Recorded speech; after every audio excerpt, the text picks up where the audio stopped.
কেন মাত্র ৩৬ ঘন্টার ব্যবধানে আমেরিকার মতো পরাশক্তিকে মধ্যপ্রাচ্যে চরম অপমানজনকভাবে পিছু হটতে হলো? কেন ইরান তাদের মিসাইল এবং ড্রোন দিয়ে পুরো গালফ অঞ্চলের মধ্যে শুধুমাত্র ইউএইর উপরই কেন হামলা চালালো? কেন তারা সৌদি আরব বা কুয়েতকে ছেড়ে দিল? এবং তৃতীয়ত, কিভাবে সৌদি আরব এবং কুয়েতের একটি মাত্র সিদ্ধান্তে আমেরিকার লাইফলাইন পেট্রোডলার সেই সিস্টেমটা আজ ধ্বংসের দ্বারপ্রান্তে এসে দাঁড়িয়েছে? তো চলুন আর বেশি কথা না বাড়িয়ে মূল আলোচনায় প্রবেশ করা যাক। দেখুন দর্শক, আজ থেকে ঠিক 4 দিন আগে গত 4 মে বিকেলে ট্রাম্প অ্যাডমিনিস্ট্রেশন হঠাৎ করেই মধ্যপ্রাচ্যে তাদের একটা বড় সামরিক পদক্ষেপ প্রজেক্ট ফ্রিডমের ঘোষণা দেয়। কিন্তু অবাক করা বিষয় হলো, এই ঘোষণার মাত্র 36 ঘন্টা পার হতে না হতেই আমেরিকাকে রীতিমতো হাঁটু গেড়ে বসতে হয় এবং এই প্রজেক্ট সম্পূর্ণভাবে স্থগিত করতে হয়।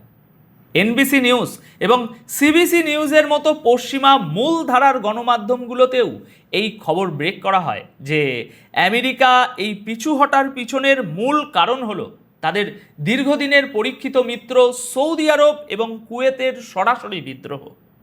ট্রাম্প যখন এই প্রজেক্ট ফ্রিডমের ঘোষণা দেন, তখন সৌদি আরব পরিষ্কার ভাষায় ওয়াশিংটনকে জানিয়ে দেয় যে রিয়াদের কাছে অবস্থিত প্রিন্স সুলতান এয়ারবেস এবং সৌদির আকাশসীমা কোনোভাবেই আমেরিকার সামরিক বিমান বা তাদের কোনো অফেন্সিভ অপারেশনের জন্য ব্যবহার করতে দেওয়া হবে না। কুয়েতও ঠিক একই পথে হেঁটে তাদের দেশে থাকা আমেরিকান বেস এবং আকাশসীমা ব্যবহারের অধিকার কেড়ে নেয়। ট্রাম্প প্রশাসন রীতিমতো অবাক হয়ে যায়।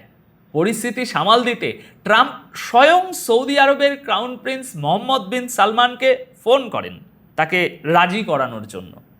কিন্তু এমবিএস অত্যন্ত কড়া ভাষায় এই প্রস্তাব প্রত্যাখ্যান করেন এবং জানিয়ে দেন যে মধ্যপ্রাচ্যের দেশগুলোর সাথে কোনো ধরনের আলোচনা ছাড়া আমেরিকার এই ধরনের একতরফা এবং ঝুঁকিপূর্ণ সিদ্ধান্ত তারা মেনে নেবে না।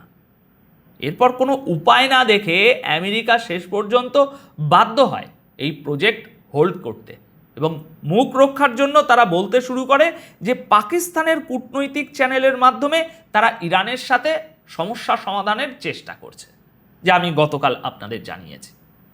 এখানে একটা জিনিস বুঝতে হবে দর্শক, সৌদি আরব এবং কুয়েতের মতো দেশগুলো হঠাৎ করে আমেরিকার মতো সুপার পাওয়ারের চোখের দিকে তাকিয়ে এত বড় না বলার সাহস পেল কোথা থেকে? এর পেছনের সবচেয়ে বড় কারণটি হলো ইরানের ভয় এবং নিজেদের টিকে থাকার লড়াই।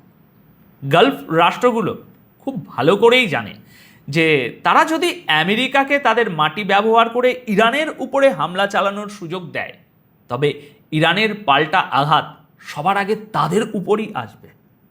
এই রাষ্ট্রগুলো কোনো পশ্চিমা গণতান্ত্রিক দেশ নয়। এদের অর্থনীতি এবং শাসন ব্যবস্থা একটা নির্দিষ্ট কাঠামোর উপরে দাঁড়িয়ে আছে। তারা বর্তমানে তেলের উপরে নির্ভরশীলতা কমিয়ে একটু একটু করে আধুনিক ইকোনমিক ইনফ্রাস্ট্রাকচার তৈরি করার চেষ্টা করছে।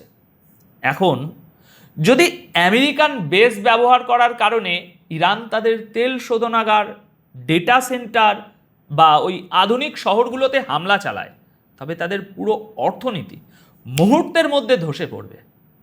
শুধু তাই নয়, অর্থনীতিতে সামান্য ধাক্কা লাগলে বা জনগণের ভোগান্তি বাড়লে আরব স্প্রিং বা গণ অভ্যুত্থানের মতো পরিস্থিতি তৈরি হওয়ার তীব্র ভয় তাদের সবসময় তাড়া করে বেড়ায়।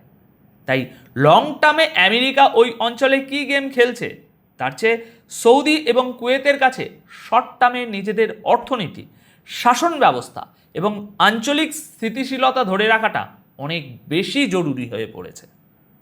তারা আমেরিকাকে পরিষ্কার বুঝিয়ে দিয়েছে যে ওমান বা কাতারের মতো তারাও এখন এই দ্বন্দ্বে নিরপেক্ষ থাকতে চায় এবং কোনোভাবেই অন্যের যুদ্ধের লঞ্চপ্যাড তারা হতে রাজি নয়। কিন্তু দর্শক, এই পুরো সমীকরণে একটা বড় ব্যতিক্রম হলো সংযুক্ত আরব আমিরাত। আপনারা যদি খেয়াল করেন, গত 4 এবং 5 মে ইরান যে ভয়াবহ মিসাইল এবং ড্রোন হামলা চালিয়েছে তার পুরোটাই হয়েছিল এই ইউএইর উপর। ব্যালিস্টিক মিসাইল থেকে শুরু করে ক্রুজ মিসাইল এবং সুসাইড ড্রোনের এই বিশাল টার্গেট শুধুমাত্র ইউএইতে কেন হলো? সৌদি আরব বা কুয়েতকে ইরান ছুঁয়েও দেখলো না কেন? দেখুন, এর পেছনের আসল হিসাবটা হলো ইউএই এখনও আমেরিকার সাথে গভীরভাবে যুক্ত এবং তারা সৌদি আরবের মতো এত সহজে আমেরিকান বেসগুলোর সাপোর্ট প্রত্যাহার করতে পারছে না। ইরান খুব ভালো করেই দেখতে পাচ্ছে যে গালফ কোঅপারেশন কাউন্সিলের মধ্যে এখন একটা বড় ফাটল তৈরি হয়েছে এবং সৌদি ও ইউএই দুটো আলাদা মেরুতে অবস্থান করছে।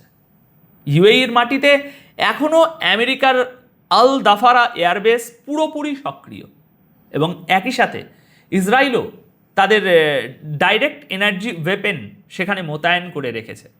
ইরান এই বিষয়টাকে তাদের জন্য সরাসরি হুমকি হিসাবে দেখে এবং ইউএইকে শাস্তি দেওয়ার জন্যই ওই সুনির্দিষ্ট হামলাগুলো চালানো হয়েছিল। এখন প্রশ্ন আসতে পারে, ইউএই কেন সৌদি আরবের মতো আমেরিকাকে বের করে দিয়ে নিজেদের রক্ষা করছে না? কারণ ভৌগোলিক অবস্থান এবং আত্মরক্ষার চরম বাধ্যবাধকতা। ইউএইর অবস্থান পারস্য উপসাগরের ঠিক তীর ঘেঁষে এবং ইরানের একেবারে নাকের ডগায়। ইরানের খুব সস্তা শহীদ ড্রোনগুলো অনায়াসেই ইউএইর যে কোনো বড় শহর মুহূর্তের মধ্যে ধ্বংসযোগ্য সেখানে চালাতে পারে। এই মুহূর্তে ইউএই তাদের নিজেদের এয়ার ডিফেন্স, রাডার এবং ইন্টেলিজেন্সের জন্য পুরোপুরি আমেরিকার উপর নির্ভরশীল। তারা যদি এখন আমেরিকাকে তাদের এয়ারবেস ব্যবহার করতে না দেয়, তবে আমেরিকাও তাদের ডিফেন্স সাপোর্ট গুটিয়ে নেবে এবং তখন ইউএই সম্পূর্ণভাবে ইরানের সামনে অরক্ষিত হয়ে পড়বে। নিজেদের এই চরম দুর্বলতার কারণেই ইউএই চাইলেও এখন আমেরিকাকে সরাসরি না বলতে পারছে না। এই যে ঘটনাগুলো ঘটছে, এটা শুধুমাত্র কয়েকটি বেস বা আকাশসীমা ব্যবহারের মধ্যে সীমাবদ্ধ নেই। এটা মূলত 1991 সালের পর থেকে মধ্যপ্রাচ্যে আমেরিকা যে একচ্ছত্র নিরাপত্তা বলয় ছিল, তার পতনের একটা পরিষ্কার ইঙ্গিত। 1991 সালের পর আমেরিকা যখন বিশ্বের একমাত্র এয়ার পাওয়ার হিসাবে আত্মপ্রকাশ করে, তখন তারা সৌদি, কুয়েত, ইউএই, কাতার, বাহরাইনের মতো দেশগুলোতে তাদের ফরওয়ার্ড অপারেশন বেস স্থাপন করেছিল। এতকাল আমেরিকা যখন ইচ্ছা, যেভাবে ইচ্ছা এই বেসগুলো ব্যবহার করে এই অঞ্চলে তাদের পাওয়ার প্রজেকশন করেছে। কিন্তু আজকের বাস্তবতা হলো এই দেশগুলো এখন আমেরিকাকে তাদের সামরিক উপস্থিতি কমানোর জন্য চাপ দিচ্ছে। কাতার এবং বাহরাইনও এর আগে আমেরিকাকে রেড লাইন ধরিয়ে দিয়ে বলেছে যে তাদের মাটি থেকে ইরানের উপর কোনো আক্রমণ চালানো যাবে না। আমেরিকার জন্য এটা একটা বিশাল বড় কৌশলগত পরাজয়, কারণ এই বেসগুলো ছাড়া মধ্যপ্রাচ্যে আমেরিকার পাওয়ার প্রজেকশন প্রায় অসম্ভব হয়ে পড়বে।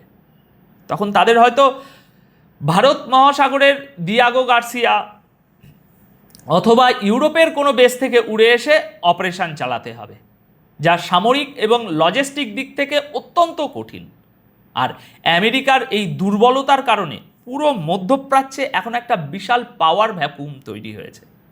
ইরান সবসময়ই চাইতো মধ্যপ্রাচ্য থেকে আমেরিকার সামরিক উপস্থিতি যেন সম্পূর্ণভাবে দূর হয়। আর আজকের দিনে দাঁড়িয়ে আমরা ঠিক সেই চিত্রটাই ধীরে ধীরে বাস্তব রূপ নিতে দেখছি। দর্শক, আজকের এই আলোচনার সবচেয়ে গুরুত্বপূর্ণ এবং গ্লোবাল ওয়ার্ল্ড অর্ডারের জন্য সবচেয়ে ভয়ঙ্কর যে বিষয়টি, তা হলো পেট্রো ডলার সিস্টেমের আসন্ন মৃত্যু। আপনারা হয়তো অনেকেই জানেন, আমেরিকার এই পেট্রো ডলার মডেলের মূল ভিত্তিটাই ছিল সিকিউরিটি ফর ডলার্স, অর্থাৎ আমেরিকা গালফ দেশগুলোতে বেস তৈরি করে তাদের নিরাপত্তার গ্যারেন্টি দেবে এবং এর বদলে এই দেশগুলো সারা বিশ্বের কাছে শুধুমাত্র আমেরিকান ডলারে তাদের তেল বিক্রি করবে। তেল বিক্রি করে তাদের কাছে যে অতিরিক্ত ডলার জমবে, সেটা তারা আবার আমেরিকান ট্রেজারিতে ইনভেস্ট করবে। এই সিস্টেমের কারণেই দশকের পর দশক ধরে আমেরিকার অর্থনীতি ফুলে ফেঁপে উঠেছে এবং ডলার বিশ্বের রিজার্ভ কারেন্সিতে পরিণত হয়েছে। কিন্তু আজ সেই মূল ভিত্তিটাই ভেঙে পড়ছে। গালফ রাষ্ট্রগুলোর কাছে আমেরিকার বেসগুলো এখন আর নিরাপত্তার প্রতীক নয়, বরং সেগুলো এখন তাদের জন্য সিকিউরিটি থ্রেট বা নিরাপত্তাজনিত হুমকিতে পরিণত হয়েছে। এই বেসগুলোর কারণেই তারা এখন হামলার শিকার হচ্ছে। আর যেহেতু আমেরিকা আর তাদের প্রকৃত নিরাপত্তা দিতে পারছে না, তাই শুধুমাত্র ডলারে তেল বিক্রি করার কোনো দায়বদ্ধতাও আর তাদের নেই। এর পাশাপাশি বর্তমান বিশ্বের সবচেয়ে বড় তেল ক্রেতা হলো চীন এবং ভারত, আমেরিকা নয়। রাশিয়া ইতিমধ্যেই রুবেলে তেল বিক্রি করছে, চীন ইউয়ানে তেল কিনছে এবং ইউএই ও ভারতের সাথেও রুপিতে ট্রেড করা শুরু হয়েছে। যখন স্থানীয় মুদ্রায় তেলের মতো একটা মহামূল্যবান সম্পদের লেনদেন শুরু হয়ে যায়, তখন ডলারের উপর বিশ্বের নির্ভরশীলতা এমনিতেই কমে আসে। আর ডলারের পতন মানেই হলো আমেরিকার বিশ্বজুড়ে স্যাংশন দেওয়ার ক্ষমতার মৃত্যু। আমেরিকা এতদিন ধরে তাদের ডলার এবং সুইফট সিস্টেমকে অস্ত্র হিসাবে ব্যবহার করে যে কারো অর্থনীতি ধ্বংস করে দিত, সেই ক্ষমতা এখন তাদের হাতছাড়া হতে চলেছে। আর এর ফলে ব্রিক্সভুক্ত দেশগুলো এবং পশ্চিমা বিরোধী বলয় একটা বিশাল মুক্তির নিঃশ্বাস ফেলতে পারছে। গালফ দেশগুলো এখন সম্পূর্ণ স্ট্র্যাটেজিক অটোনমির দিকে হাঁটছে। তারা চাইছে আমেরিকার সাথে সম্পর্ক শুধু ডিফেন্সিভ পর্যায়ে থাকুক, কোনো অফেন্সিভ কাজে যেন তাদের ব্যবহার করা না হয়। তারা ব্রিক্সের সাথে সম্পর্ক জোরদার করছে, নিজস্ব অল্টারনেটিভ পেমেন্ট সিস্টেম খুঁজছে এবং আঞ্চলিক শূন্যতা পূরণের জন্য নতুন প্লেয়ারদের সাথে স্ট্র্যাটেজিক ডিফেন্স পার্টনারশিপ করছে। সব মিলিয়ে আমেরিকা যে ধীরে ধীরে মধ্যপ্রাচ্য থেকে তাদের প্রাসঙ্গিকতা হারাচ্ছে, তা এখন দিনের আলোর মতো পরিষ্কার। তো দর্শক, এই ছিল মধ্যপ্রাচ্যের বর্তমান পরিস্থিতির আসল বিশ্লেষণ। পশ্চিমা মিডিয়া হয়তো আপনাদের অনেক কিছুই ঘুরিয়ে পেঁচিয়ে বোঝানোর চেষ্টা করবে, কিন্তু পর্দার পেছনের আসল বাস্তবতা হলো পরাশক্তি হিসাবে আমেরিকার সেই আগের মতো দাপট আর নেই এবং গ্লোবাল সাউথ এখন নিজেদের সিদ্ধান্ত নিজেরাই নিতে শুরু করেছে। এই যে বিশ্ব ব্যবস্থার একটা আমূল পরিবর্তন ঘটছে এবং পেট্রো ডলার সিস্টেম যেভাবে চ্যালেঞ্জের মুখে পড়ছে, এ বিষয়ে আপনাদের ব্যক্তিগত মতামত কি? আপনারা কি মনে করেন যে ব্রিক্স এবং স্থানীয় মুদ্রায় লেনদেন সত্যি আমেরিকার ডলারের আধিপত্যকে সম্পূর্ণ শেষ করে দিতে পারবে? আপনাদের গুরুত্বপূর্ণ মতামত অবশ্যই কমেন্ট সেকশানে জানাবেন। আপাতত তাহলে এখানেই এই প্রতিবেদন শেষ করছি। দেখা হবে আগামী ভিডিওতে নতুন কোনো বিশ্লেষণ নিয়ে। সবাই খুব ভালো থাকবেন, সুস্থ থাকবেন। ধন্যবাদ আপনাদের সকলকে।